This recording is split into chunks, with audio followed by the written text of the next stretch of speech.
How to factory reset your iPhone.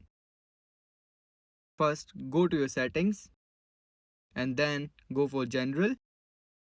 After coming to General, scroll down and here you will see an option of Transfer or Reset iPhone. Just tap on it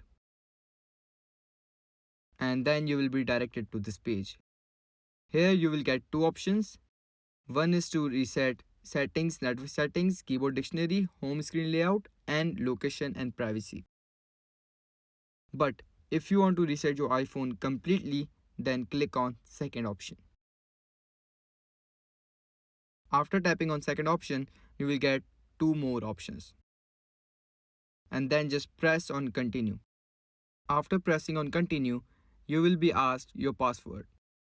And then just type your password and your phone will be resetted.